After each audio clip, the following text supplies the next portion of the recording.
का हम लाभ उठा सकते हैं यहाँ पर जेम्स का लाभ लें। तो जेम्स को किस तरह से लेना है, उसमें क्या है कि एक जैसे आप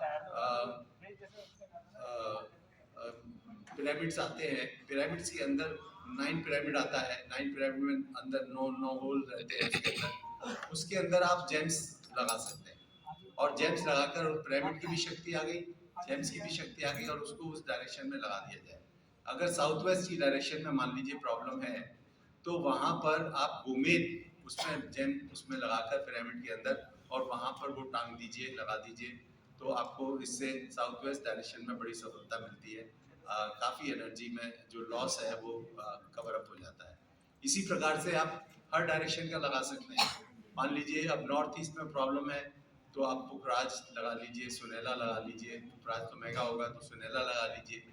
आप नॉर्थ वेस्ट में है प्रॉब्लम तो चंद्रमा का लगा लीजिए। आप साउथ ईस्ट में प्रॉब्लम है तो वीनस का लगा लीजिए, वीनस के लिए ओपल लगाइए, सबसे बढ़िया है, या एडी लगा सकते हैं। तो इस प्रकार से अलग अलग जो प्लैनेट्स के जो जेम्स हैं उनको आप यूज कर सकते हैं। और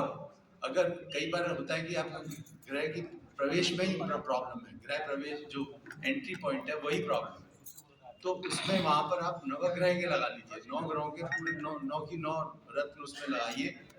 और ग्रह के प्रवेश द्वार के अंदर लगा दीजिए, अंदर की तरफ से जब बाहर निकलते हुए दिखाई दे आपको पिरामिड, इस तरह से आप लगा दीजिए, तो आपको एनर्जी उसमें एनर्जी में काफ़ी वृद्धि होगी और काफ़ी हद तक ठीक होगा। और फिर कुछ थोड़े से दोष आते हैं जैसे कि कहते हैं कि सीढ़ियाँ जो है हमें कहाँ बनानी चाहिए। सबसे बड़ी एक कंफ्यूजन रहता है कि हमें साउथ, लोग कहते हैं कि भारी होता है तो भारी होता है तो साउथ वेस्ट में बनाएंगे, लेकिन साउथ वेस्ट में बनाएंगे तो साउथ वेस्ट से एंट्री हो जाएगी आपकी, साउथ वेस्ट से एंट्री तो बिल्कुल मना किया गया। और जो भी जितनी भी जो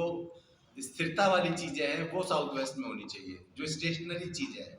जो चलने वाली चीजें हैं वो नॉर्थ ईस्ट में होनी चाहिए। तो सीढ़ी जो है और जो प्रवेश द्वार है वो नॉर्थ ईस्ट में होना अच्छा माना गया है, तो उसको नॉर्थ ईस्ट में बनाइए, सीढ़ी को नॉर्थ ईस्ट से प्रवेश करिए। लेकिन उसको ऐसा कर सकते हैं आप कि बिल्कुल टॉप फ्लोर पर, छत के ऊपर मत ले जाइए सीढ़ी को, उससे जो लास्ट फ्लोर तक ले जाइए, और जो टॉप फ्लोर पे जाना है उसके लिए एक कोई लोहे की सीढ़ी आप साउथ वेस्ट में रख लीजिए या कुछ और कर लीजिए, उस तरह से वहां पे चले जाइए, तो जिससे कि आपका जो प्रवेश है हर फ्लोर के अंदर वो नॉर्थ ईस्ट में रहे। तो इस तरह से आप उसको ओवरकम कर सकते हैं प्रॉब्लम को। पानी की टंकी जो है कहाँ लगाएं, साउथ वेस्ट भारी है पानी की टंकी, तो क्या साउथ वेस्ट में लगाना ठीक है? नहीं, बिल्कुल भी नहीं। साउथ वेस्ट में पानी की टंकी बिल्कुल नहीं लगानी चाहिए, चाहे वो बाहर तो देती है लेकिन जो द्रव्य है और वहां से पानी तो हमेशा चलता रहता है ना, चलायमान है, तो इसलिए उसको वेस्ट में लगाइए या साउथ में लगाइए,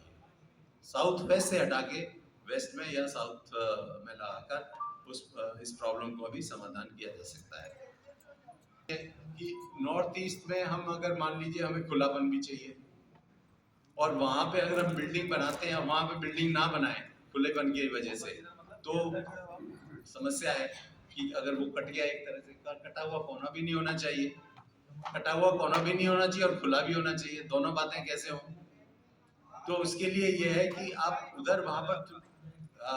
जो छत है, छत को आप ऊपर नॉर्थ ईस्ट में पूरी बढ़ा दीजिए, पूरा पूरा स्क्वायर कर दीजिए, जिससे कि वो पूरा कोना एक कंस्ट्रक्टेड कोना हो गया। लेकिन बीच में जो है आप फ्लोर्स चाहे ना बनाइए, ऊपर ओपन कर लीजिए, और वहां पर आप थोड़ा ओपन होगा तो वहां पे घास भी लगा सकते हैं, फर्स्ट फ्लोर पे भी सेकंड फ्लोर पे भी घास लगा सकते हैं। तो इस प्रकार से आप ग्रीनरी भी क्योंकि ग्रीनरी लगाने से क्या है कि वहाँ पे पानी आप डालेंगे उसके ऊपर, तो जल का प्रवाह अपने आप आएगा, तो ये बहुत ही भाग्यदायक बन जाता है। इस प्रकार से ये उपयोग